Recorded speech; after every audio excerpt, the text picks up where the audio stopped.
ग्राउडोन और कायोगर Pokemon world के सबसे स्ट्रॉन्गेस्ट एंशिएंट लेजेंडरी पोकेमॉन्स में से एक है और अर्थ के क्रिएशन के साथ ही इन दोनों पोकेमॉन्स में फाइट शुरू हो गई थी। एक लैंड को रिप्रेजेंट करता है तो दूसरा वाटर को, और अपनी टेरिटरीज को बढ़ाने के लिए हमेशा ये दोनों पोकेमॉन एक दूसरे से टकराते रहे, बट हर बार रिक्वेजा इनको बीच में आकर रोक देता था। बट क्या हो अगर इन दोनों पोकेमॉन के बीच में एक ऐसी फाइट स्टार्ट हो जाए जिसे रिक्वेजा कभी रोकने ही ना आए। So hey the boys and girls, welcome back to the channel with another video. और आज हम पता लगाने वाले हैं कि ग्राउडोन और कायोगर के बीच अगर एक ऐसी फाइट स्टार्ट हो जाती है जिसे रिक्वेजा कभी रोकने ही ना आए तो उसका विनर कौन होगा।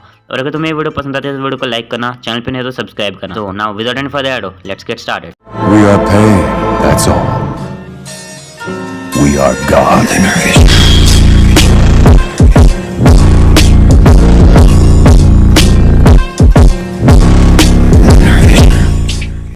ग्राउडोन जैंथरी का एक प्योर ग्राउंड टाइप पोकेमॉन है जिसे कॉन्टिनेंट पोकेमॉन के नाम से भी जाना जाता है, और इसके नाम से ही पता चल रहा है कि ग्राउडोन बड़े बड़े कॉन्टिनेंट्स को खड़ा कर सकता है। ग्राउडोन के बेस स्टैट्स 670 रहते हैं जो प्राइमल फॉर्म में आने के बाद 770 में कन्वर्ट हो जाते हैं, जो कि पोकेमॉन वर्ल्ड के थर्ड हाईएस्ट स्टैट्स हैं। और इसके प्राइमल फॉर्म में आने के बाद इसका स्पेशल अटैक और डिफेंस काफ़ी ज़्यादा इंप्रेसिव देखने को मिलता है। प्राइमल फॉर्म में आने के बाद ग्राउडोन के पास फुल कंट्रोल आ जाता है लैंड का। वो चाहे तो बड़े बड़े पहाड़ खड़े कर सकता है, वोल्केनोस को इरप्ट करवा सकता है, बड़ी बड़ी ज़मीनें बना सकता है, कॉन्टिनेंट्स बना सकता है, और चाहे तो पूरे के पूरे समुद्र को सिर्फ कुछ मिनटों में एक बंजर ज़मीन में बदल सकता है। और इतना ही नहीं, प्राइमल फॉर्म में आने के बाद ग्राउडोन के पास सिर्फ लैंड का ही नहीं बल्कि लावा का भी कंट्रोल आ जाता है। वो चाहे तो वोल्केनोस इरप्ट करवा सकता है, मैग्मा को करवा सकता है, और अगर वो समुद्र के बीच में चले तो उसकी बॉडी से बहते हुए मैग्मा से लैंड भी बन जाता है। और ऐसा हम एनिमे में होता हुआ देख भी चुके हैं। ग्राउडोन बेस्ड एक लेजेंडरी बीस्ट बेहेमथ पे।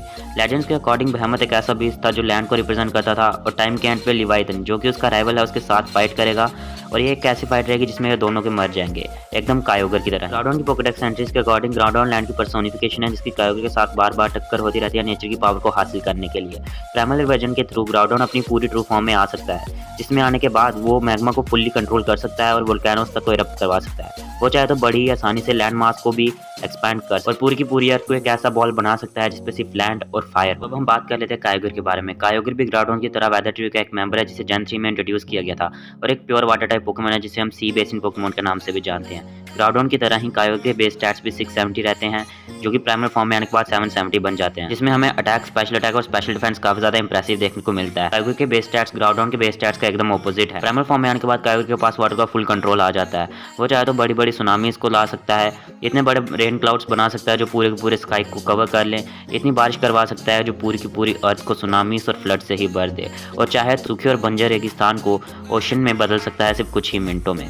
कायोगर का सिग्नेचर मूव है ओरिजिन पल्स, जो कि पोकेमॉन वर्ल्ड का एक बहुत ज्यादा स्ट्रॉन्गेस्ट वाटर टाइप मूव है। इसमें कायोगर अनगिनत लाइट बीम से अपने ओपोनेंट पे अटैक करता है और इससे बच पाना बहुत ही ज्यादा मुश्किल है। जस्ट लाइक ग्राउडोन, कायोगर भी बेहेमथ के राइवल लिवाइथन पे ही बेस्ड है, जो एक ऐसा एंशिएंट बीस्ट है जो वाटर बॉडीज को रिप्रेजेंट करता है। प्राइमल फॉर्म में आने के बाद कायोगर पोकेमॉन वर्ल्ड का सबसे strongest pure water type Pokemon में बदल जाता है। कायोगर की पोकेडेक्स एंट्रीज के अकॉर्डिंग कायोगर सी की पर्सोनिफिकेशन है, और अपनी फुल पावर में आने के बाद इतने बड़े बड़े स्टॉर्म्स क्रिएट कर सकता है जो पूरी अर्थ को वाटर में कवर कर दे, और ये चाहे तो बड़ी आसानी से अर्थ को डिस्ट्रॉय भी कर सकता है। दोनों ही एंशिएंट पोकेमॉन बहुत ही ज़्यादा खतरनाक, और ऐसा ऑफिशियली स्टेट किया गया कि अगर इन दोनों पोकेमॉन्स के बीच में एक फाइट स्टार्ट हो जाती है तो इनकी फाइट खत्म होने से पहले ही अर्थ पूरी तरह से डिस्ट्रॉय हो जाएगी।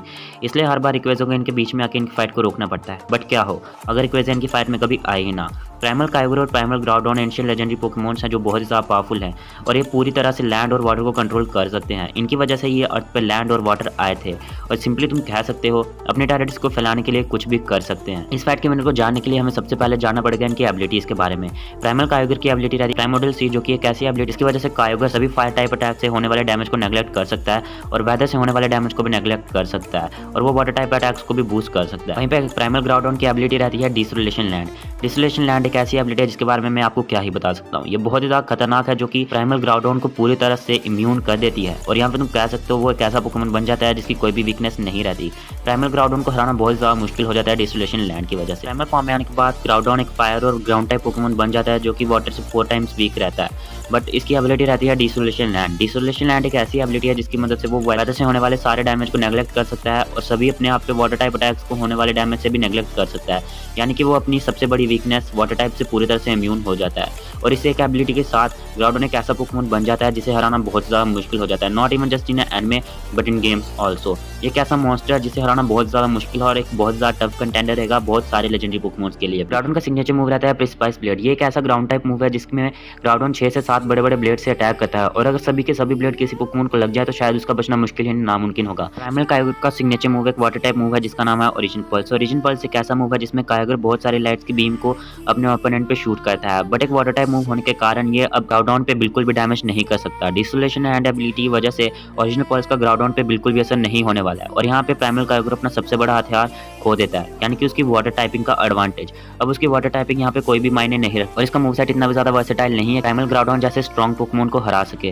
और यहाँ पे एक सबसे बड़ी बात जो मैं तुम्हें बताना ही भूल गया, प्राइमल कायोगर एक ऐसा पोकेमॉन है जो फायर और ग्राउंड टाइप होने के बाद ग्रास टाइप अटैक्स को लर्न कर सकता है। वो सोलर बीम को लर्न कर सकता है और अपनी एबिलिटी की वजह से अब उसे सोलर बीम को यूज करने के लिए चार्ज करने की जरूरत भी नहीं रहती है, यानी कि वो सोलर बीम को बिना चार्ज किए अनगिनत बार यूज कर सकता है, जो कि प्राइमल कायोगर की एक बहुत ही बड़ी कमजोरी है जिसे वो किसी भी तरह से ओवरकम नहीं कर सकता। और यही चीज़ है जिसकी वजह से मुझे लगता है कि अगर इन दोनों पोकेमॉन्स के बीच में कभी भी एक बैटल हो जाती है तो उसका सिंपली विनर रहेगा प्राइमल ग्राउडॉन। कायोगर का इस फाइट में कोई भी चांस नहीं है। हालांकि मैं ये नहीं कह रहा कि कायोगर एक वीक पोकेमॉन है, वो पोकेमॉन वर्ल्ड का सबसे स्ट्रॉन्गेस्ट वाटर टाइप पोकेमॉन है, बट यहाँ पे प्राइमल फॉर्म में आने के बाद ग्राउडॉन कहीं ज्यादा पावरफुल बन जाता है प्राइमल कायोगर से। प्राइमल फॉर्म में आने के बाद प्राइमल ग्राउडॉन एक ऐसा बीस्ट बन जाता है जिसे रोकना बहुत ज्यादा मुश्किल हो जाता है और बहुत सारे लेजेंडरी पोकेमॉन्स को भी इसे रोकने के लिए चने चबाने पड़ेंगे। तो आज की वीडियो में बस इतना ही। अगर तुम्हें वीडियो पसंद है तो वीडियो को लाइक करना, चैनल पर नहीं हो तो सब्सक्राइब जरूर से कर लेना। मिलते हैं तुमसे एक नई वीडियो में नए टॉपिक के साथ। As a journey continuous.